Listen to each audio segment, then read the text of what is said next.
שלום חברים, כאן אלכס, הבעלים של קוספיט אקסטרים באור יהודה, והיום אני רוצה לדבר איתכם על שאלה שהגיעה אליי כתוצאה מהסרטון האחרון שפרסמתי לכם על אימונים עם כאבי גב.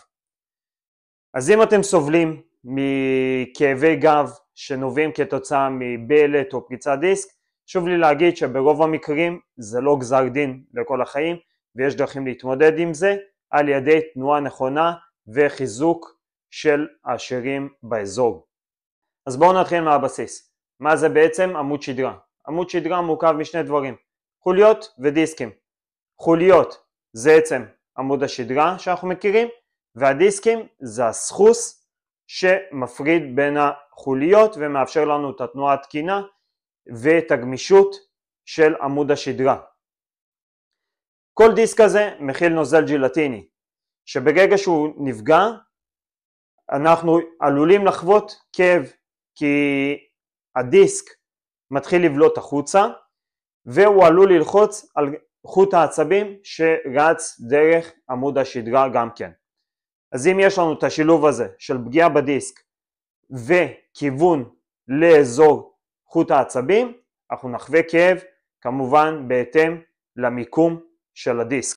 מה שמוביל אותנו להבדל בין בלט דיסק לפריצת דיסק. בלט דיסק זה מצב שבו הדיסק נפגע אבל הנוזל נשאר בפנים, הנוזל קצת בולט החוצה אבל עדיין נמצא בשלמותו בתוך הדיסק. לעומת מצב שיש לנו פריצת דיסק, שם הנוזל יישפך מתוך הדיסק.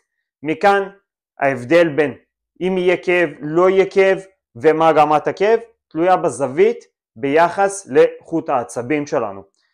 אם הפריצה תהיה ממש לכיוון חוט העצבים, הכאב יהיה עז וחד. לעומת זאת, יכול להיות מצב גם שהבליטה תהיה לכיוון אחר ולא תיגע בכלל בחוט העצבים, ויש מצב שאנחנו אפילו לא נדע על זה שיש בלט או פריצת דיסק בעמוד השדרה. מה שאני יכול לספר לכם בנוסף זה שבלט יחסית נשאר להמון זמן, ופריצה מתנקה. הנוזל שנשפך מתנקה לאחר זמן מה מסוים מהגוף, ולאחר מכן אנחנו יכולים לחזור לשגרה ולפעילות רגילה כמעט לחלוטין. אז למה חשוב להתאמן למרות הפגיעה?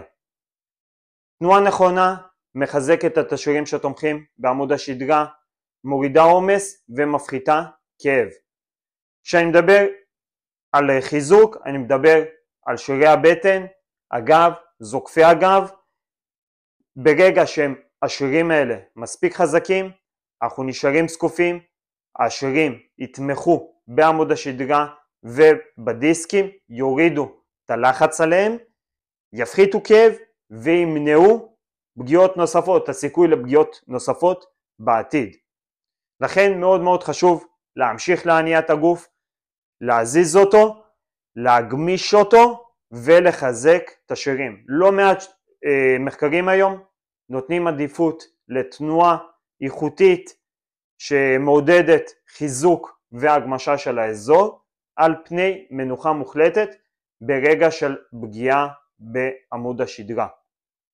אז כמו שאמרתי בהתחלה, יש לכם בלט, יש לכם פריצה, זה לא סוף העולם, לא נגמר הסיפור שלכם, אפשר לחזור לפעילות, אפשר לחזור לתנועה, פשוט צריך לעשות את זה בצורה נכונה. אז אם אתם צריכים עזרה, הכוונה כלשהי ממוקדת שנכונה לכם, דברו איתי בפרטי, אני אשמח לעזור לכם. נתראה בסרטון הבא.